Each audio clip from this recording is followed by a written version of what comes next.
review and Q&A. So starting now, if you guys have any pet, cat, or dog health or behavior questions, just post them in the comments now, and when I finish reviewing the pet tip from the week, then I can answer your questions for you. So we were super excited because we just had the pets like all nice positioned. Bailey was right over here and had her head like super cute on my leg.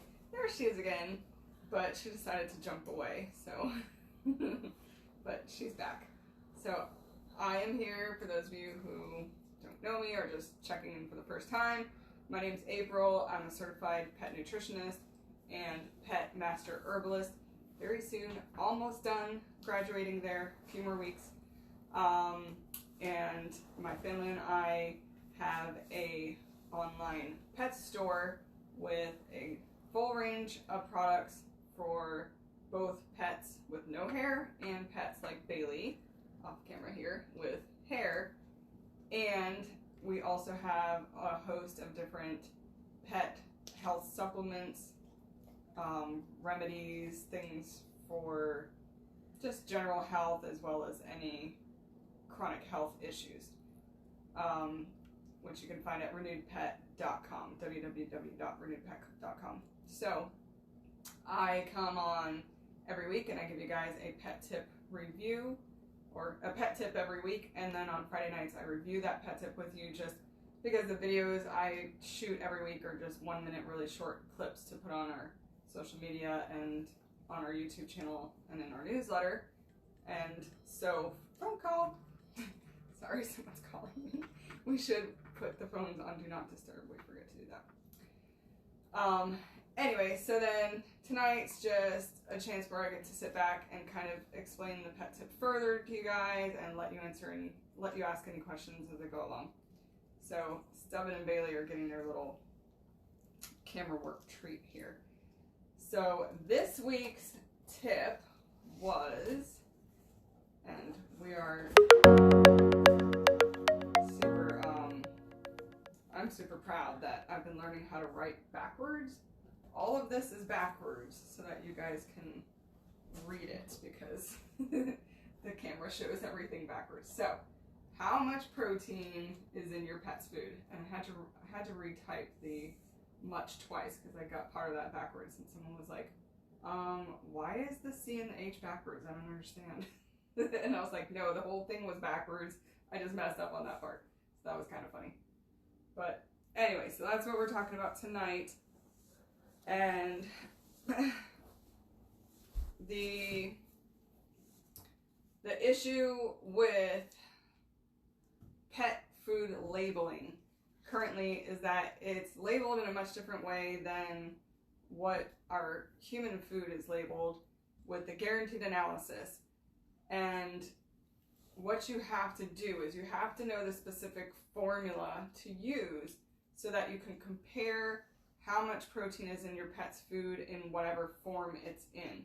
Whether it's a kibble, which I don't recommend, hopefully you're not feeding kibble, or canned food, or a cooked diet, or a freeze-dried diet, a dehydrated diet, a frozen raw diet. And you have to be able to know this formula so that you can compare brand to brand as well as type of food to type of food. And of course this works for not only protein, tonight we're talking about protein, but it'll work for everything else in your pet's food. The moisture level is listed, but the protein, the fats, the any ash content sometimes is listed, and carbohydrate content. So you'll be able to know how to do this and how to compare. So the formula is a little bit of a pain. Where's the... Oh yeah, stuck it behind me. I'll let Kelly hold this up and I'll explain it to you guys. Actually, just 1 minute though, because I'm going to give you an example first here. So Stubby's on high alert because this is one of his favorite foods. Yeah, you want a piece of this? This is Stella and Chewy's brand, guys. Freeze-dried raw, which I really love and promote. This brand, really good quality formulas, and as you can see, it's 95% protein, well, protein, organs, and bones, which is the proper blend for a cat. Where are you trying to go, bud?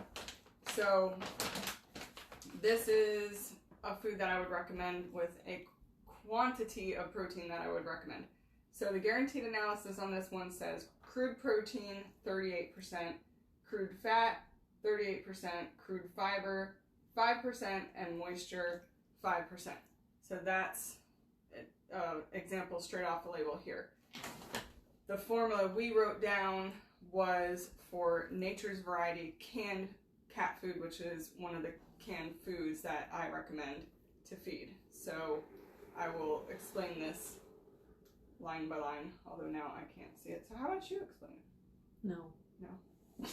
Oh, I can't read the It says identify amount of moisture in food, then subtract moisture from 100. Okay, so yeah. So I can read it a little bit there, and hopefully I'll just remember most of it. So basically, you look at your label of food, and you find the moisture first. So in this example, the moisture of that canned food, most canned foods are around 78% moisture.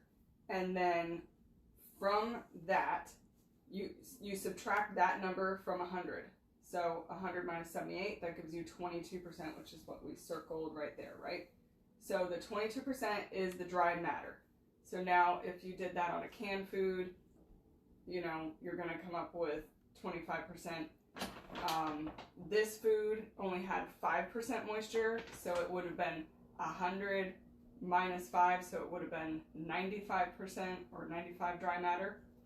And then step 2 is you find the protein value of the food. So this example was what, 11%? Mm-hmm. 11% protein. Can you point that there? And so now the final step is you take the protein, the 11, divided by the dry matter, 22, and that gives you your final amount. Can you show them that, what I'm talking about?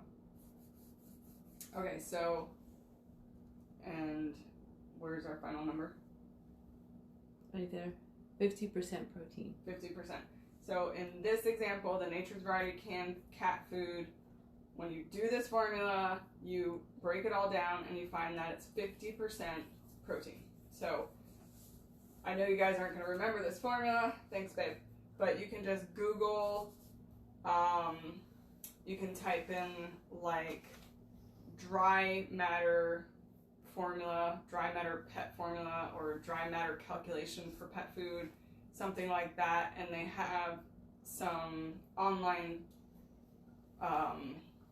formulas, some online, just enter, you can just enter in the numbers and click and it will do it for you. It'll do the math for you even, so it makes it even a step easier. So just as long as you know that and you know that formula, you know where to look and how to find it, then you can compare any of your types of food in any of the different forms, canned or something more dry like this.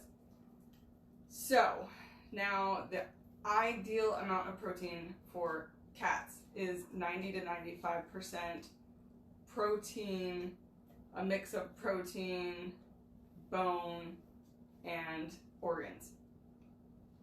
And fats come in there as well, because the fats are coming from the organs and the muscle meat. So companies like this, they love to put 95% because health conscious cat owners are going to know, okay, that's what my cat should be eating.